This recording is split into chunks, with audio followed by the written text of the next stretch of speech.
Hello students. इस video में बात करेंगे कि नीट एंट्रेंस एग्जामिनेशन को आखिर पोस्टपोन क्यों नहीं किया गया। ऐसे क्या रीजंस रहे जिस रीजंस की वजह से नीट एंट्रेंस एग्जामिनेशन पोस्टपोन नहीं हुआ, जबकि मिलियंस में बच्चों ने ट्वीट्स किए। More than 75% of the students की बात करें तो वो यहाँ पे डिमांड कर रहे थे कि नीट एंट्रेंस एग्जामिनेशन को पोस्टपोन किया जाना चाहिए।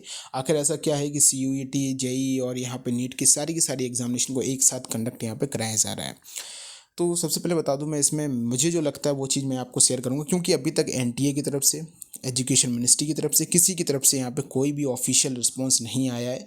मुझे याद है जब पहले CBSE के द्वारा AIPMT कंडक्ट कराया जाता था तो CBSE की तरफ से कोई ना कोई रिस्पांस आता था कि क्यों ऐसा वो कर रहे हैं, लेकिन जब से NTA ने नीट एंट्रेंस एग्जामिनेशन की जिम्मेदारी ली, कभी भी कोई भी क्लियर रीज़न NTA के द्वारा यहाँ पे नहीं दिया गया कि वो क्यों ऐसा कर रहे हैं। लास्ट टाइम भी हमने देखा कि नीट एंट्रेंस एग्जामिनेशन को पोस्टपोन क्यों नहीं किया। लास्ट टाइम जो एजुकेशन मिनिस्टर सर ने रिस्पॉन्स देते थे, उनके रिस्पॉन्स भी अपने आप में बहुत ही अच्छे होते थे।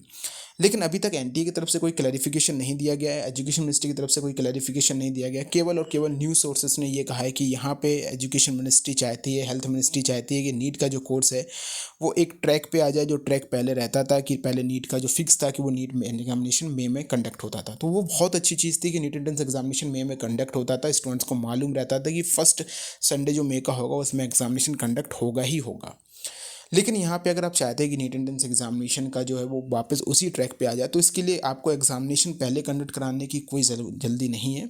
आप अपनी काउंसलिंग की जो फर्दर प्रोसेस है आप उसमें जल्दी कर सकते हैं, आप रिजल्ट के डिक्लेयर करने की प्रोसेस में जल्दी कर सकते हैं। आप बाकी की चीज़ों में थोड़ा सा टाइम, अगर यहाँ पे आप 2-2 3-3 दिन का अगर आप टाइम कट करते हैं तो अप्रॉक्सीमेटली अगर मैं बताऊँ तो 1 महीने का टाइम ईजिली यहाँ पे कम हो जाता। लेकिन बात करें काउंसलिंग वगैरह की, तो मेन रीज़न यही रहा कि काउंसलिंग में हमेशा से अथॉरिटीज़ की जो है वो मिस्टेक रहती है, जिसका परिणाम नीट स्टूडेंट्स जो है वो यहाँ पे भुगतते हैं।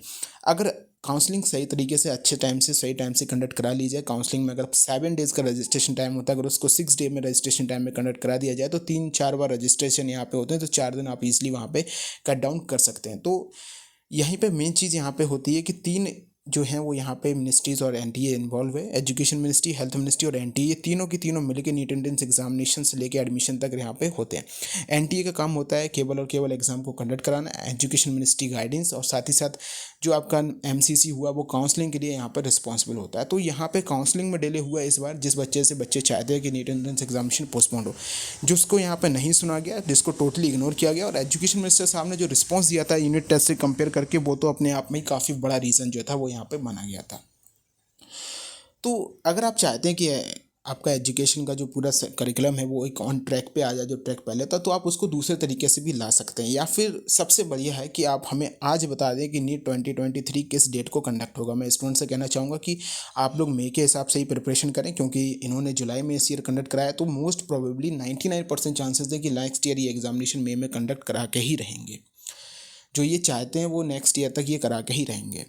सेकेंडली, हम इस चीज़ को भी इग्नोर नहीं कर सकते हैं कि एजुकेशन मिनिस्ट्री ने टोटली स्टूडेंट्स को इग्नोर किया है। एजुकेशन मिनिस्टर साहब ने टोटली स्टूडेंट्स को इग्नोर किया। अगर 1% भी वो अगर स्टूडेंट्स की बात को सुनते और स्टूडेंट्स की बात को समझते, जो मिलियंस ऑफ द ट्वीट्स थे, अगर उनमें से किसी भी एक पर्टिकुलर ट्वीट्स को वो उठा के देखते, बच्चों के जो कंसर्न थे, बच्चों ने फ़ोटोज़ शेयर की, बच्चों ने पूरा का पूरा यहाँ पे एजुकेशन मिनिस्ट्री में सबमिट भी किया है कई सारे पेजेस, अगर एक बार उसको एजुकेशन मिनिस्टर देखते तो उनको समझ में आता कि स्टूडेंट्स के कंसर्न जो है वो जेन्युइन कंसर्न है। स्टूडेंट्स नीट के कैंसिलेशन की मांग नहीं कर रहे हैं, स्टूडेंट्स नीट में कोई चेंजेस की मांग नहीं कर रहे हैं, just they want there on time, जो कि टाइम काउंसलिंग में वेस्ट हुआ। एक वो बच्चा जिसका 1 मार्क से नीट एंट्रेंस एग्जामिनेशन में अगर सिलेक्शन रुक जाता है, तो वो बच्चे को वापस से जीरो से ही यहाँ पे स्टार्ट करना पड़ेगा। नेक्स्ट अगर बात करेंगे, जो थर्ड सबसे बड़ा रीज़न है जिस वजह से नीट एंट्रेंस एग्जामिनेशन पोस्टपोन नहीं हुआ। फर्स्ट 2 रीज़न आपको पता है कि किसी के पास कोई आंसर नहीं है। सेकेंडली, टोटली इग्नोर इसलिए किया गया क्योंकि किसी के पास टाइम नहीं था, बच्चों की कोई बात सुनी ही नहीं गई, बच्चों की बात वहाँ तक पहुँची लेकिन बच्चों की बात को सुना ही नहीं गया।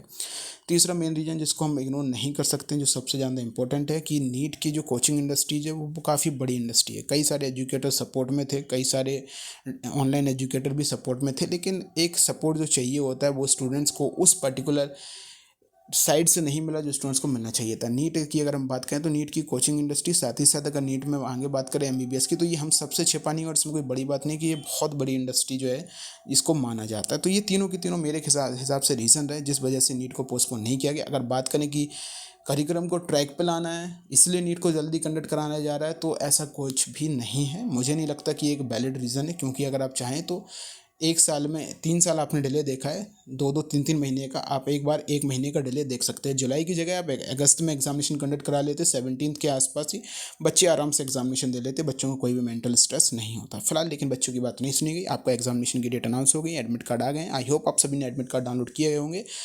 4 दिन आप लोग अच्छे से प्रिपरेशन भी करें, अपनी पढ़ाई भी करें, साथ ही साथ अपने टाइम को यूटिलाइज़ करें, अपने दोस्तों से बातचीत करें, माइंड को अपना फ्रेश रखें।